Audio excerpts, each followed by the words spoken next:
Welcome back, everyone, to the Captain's Corner podcast. And today we're doing the Buffalo Sabres season preview here. So, Buffalo Sabres, a team that was kind of interesting near the end. Very bad start to this season. So these are the season previews. We'll get into the Sabres momentarily, but these are the season previews. 32 teams, 32 episodes. So stay on the lookout for that. This is the Sabres, obviously, so number 4. We're going to keep rolling these out as fast as I can get them out, around work and stuff. So, a lot going on, but definitely going to try to get all these out within the next 2 weeks, hopefully 3 max, but hoping for 2 weeks. So I guess we'll see how that goes. We're going to break into what happened last year with the Sabres, projected lineup, new arrivals, and what to expect and stuff like that.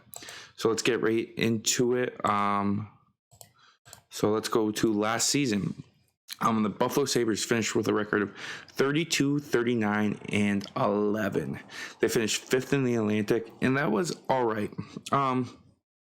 Tage Thompson had a big breakout season for them. 78 games played, 68 points, 38 goals, 30 assists. So definitely a big not bounce back, but a breakout season for him. Jeff Skinner came in second with 63 points. He had 80 games played, 33 goals, 30 assists. So that was a bounce back year for Jeff Skinner for sure. Rasmus Dahlin kind of took a leap last year too. He had played in 80 games, 53 points, led the team with 40 assists. And towards that second half of the year, he definitely had a little bit of a breakout. Like, kind of to see, like, the prospect when they drafted him, he had a lot of expectations. And he definitely showed some promise there near the end. Victor Olofsson, slow start, but he picked it up. He finished with 49 points, 72 games played, 20 goals, 29 assists. So he's their goal scorer, but he had a slow start, dealt with some injuries. Then next we had Kyle Okposo, who kind of stepped it up. Another guy that is on like a tougher contract, but they have the cap space. So 74 games played, 45 points. Dylan Cousins had 38 points in 79 games. He had a little bit of a sophomore slump in that season. I will admit that. He had good moments, but then there was also times where it was like, didn't look so great. So definitely a guy to keep an eye out for his third season that can break out. Tuck in just 50 games had 38 points, 12 goals, 26 assists. He looked really good for the Sabres. -3, 14 PIMs. So, he was a guy that looked really good. Rasmus Asplund had 80 games played, 27 points. Vinny Hinostroza, 25 points. Peyton Krebs, 22 points. Middlestat was hurt most of the season. He played in 40 games, had 19 points, 6 goals, 13 assists. Henry Jokiharju, 19 points. Gergeson's 18, Miller 14, Eakin 12. You kind of just go down the lineup. Bryson in 73 games played had 10 points. Matthias Samuelson, 42 games played, 10 points. They had a lot of guys in the lineup last year for him. They had trades, call-ups, call-downs, injuries. They were definitely a team that got hit with a lot of injuries and just wasn't a very skilled team. Owen Power, 8 games played, 2 goals, 1 assist. So he got in towards the end of the year. Then Jack Quinn played in 2 games. JJ Peterka played in 2 games. So some young prospects for them did get in games last year. Goalie-wise, they had a lot of goalies play for them. Michael Hauser played in 2 games. He's an ECHL goalie. Nice guy, but not an NHL goalie. Even though his stats might look like it. 948 save percentage and 2 goals against. Ukko-Pekka Luukkonen, the goalie of the future, played in 9 games up in the NHL. He played a lot more AHL, but he's a guy that's struggled with injury. Craig Anderson, 31 games played. 31 games played. He led the team at 3.12 goals against, an 897 save percentage. Dustin Tokarski played in 28 games, 3.27 goals against, an 899 save percentage. Aaron Dell played in 9 games, and Malcolm Subban played in 3. So definitely a team that used a lot of goaltenders. None of them really played that well. It'll be interesting to see with this upcoming season what they can do there. So now jumping ahead and looking at the arrivals and departures from last season. So departing was Mark Pysyk. He went to Detroit. Colin Miller went to Dallas.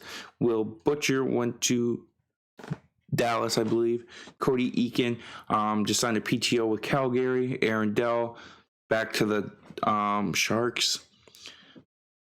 Jankowski to Nashville. Hayden to Seattle. Tokarski signed with Pitt, and same with Kajula. So a bunch of guys left. Basically, a lot of the veteran defensemen left. This team, especially towards the end of the season, they started playing a lot more younger defensemen, giving those guys reps, and it looks like that's going to be the same for this upcoming season. Going to be a very young blue line. So a lot of those guys had 1-year deals or expiring deals, and so they're all gone. Rivals, Ilya Lyubushkin, a big physical defenseman. Eric Comrie, the goaltender, he's getting his chance to potentially be a starter. He's been behind Connor Hellebuyck in Winnipeg, so not really a chance to be a starter, but a good opportunity here in Buffalo maybe to take the reins.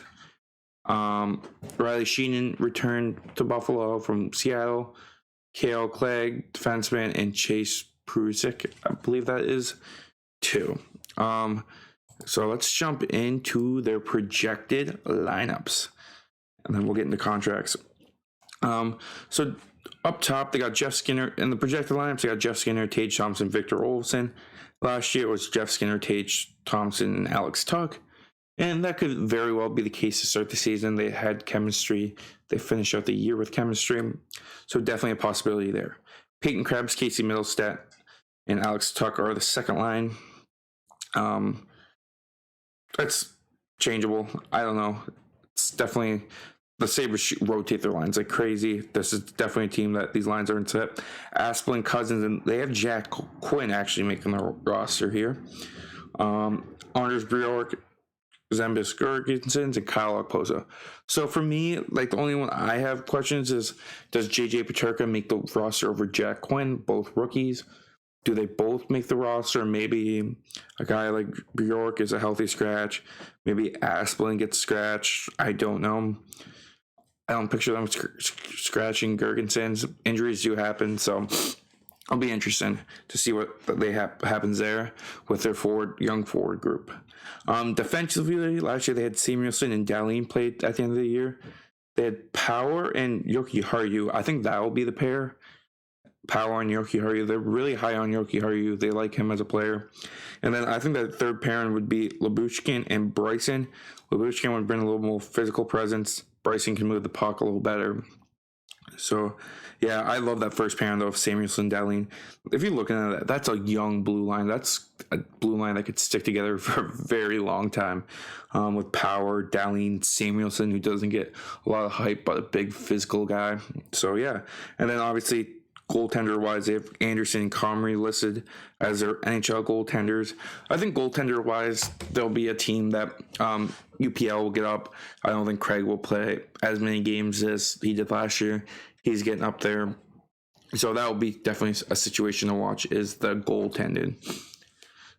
But yeah, let's get into some contracts and salary cap stuff. So right now it's projected the Sabres will have over $19 million in cap space. Looking at their contracts, obviously this offseason they signed Tage Thompson to a big deal, but they have Jeff Skinner for a very long time, till 2027, 2028, locked up at $9 million. That contract hurts. Kyle Okposo is coming off a $6 million contract, so he'll be a UFA after this season. He's a guy that a picture signs back in Buffalo. I think they gave him the captain, the name of the sea this season. So I think he's a guy that will sign for a couple mil, maybe after that, to round out his career if he still wants to play hockey. Alex Tuch is locked in at 4.75 for 4 more years, which is a great contract for that. Victor Olofsson signed a 2-year, 4.75. He'll be a UFA at the end of that. Casey Middlestat has 2 years left at 2.5. He will be an RFA. Zembius Gergensons, 1 year left at 2.2.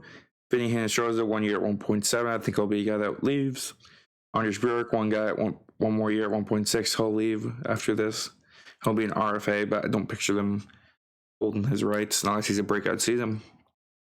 Tage Thompson has 1 year left at 1.4. Then he has 8 years at 7.142. So he just signed a big ticket with the Sabres, 8-year extension. Dylan Cousins has 1 year left on his entry-level deal. Peyton Krebs, 2 years left on his entry level, and Jack Quinn, 3 years. And Asplund has 1 year left at 825. Dahlin has 2 years left at 6. If he keeps performing this way, I picture they do an extension after this offseason to lock him up for the future. Labruskin signed a 2-year deal. Yoki Haru has 2 years left at 2.5. Bryson, 2 years at 1.8. Samuelson's going to be on his last year of his entry level. Then he's an RFA. Then Owen Power has 2 years left. And, I forgot they signed Lawrence Pilot as back from the KHL. Comrie signed a 2-year deal at 1.8. And Craig Anderson has 1 year deal. But yeah, that's what the Sabres are looking like. Then they have some guys down in the minors. They have a very young base down in the minors. JJ Peterka has 2 years left on his entry level. And UPL signed a 2-year extension. So that is the contracts for the Sabres.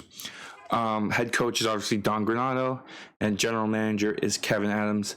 And they have an 8,500 chance of winning the Stanley Cups according to FanDuel. And they have no captain currently.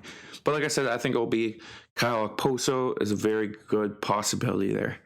But yeah, they're a team that they really did. They came on at the end of the year. They look good. They had a lot of young guys step up for them. And I think that's going to be another year like last year, I think, for them. They're going to go through their slumps. They're going to struggle at times. They're going to go on big losing streaks. They're going to have bad months. But if they can I think they're going to piece together better months. So I think they're going to not lose as many in a row as they did. I think they can maybe get a winning streak. I don't know. It'll be interesting to see what they can do.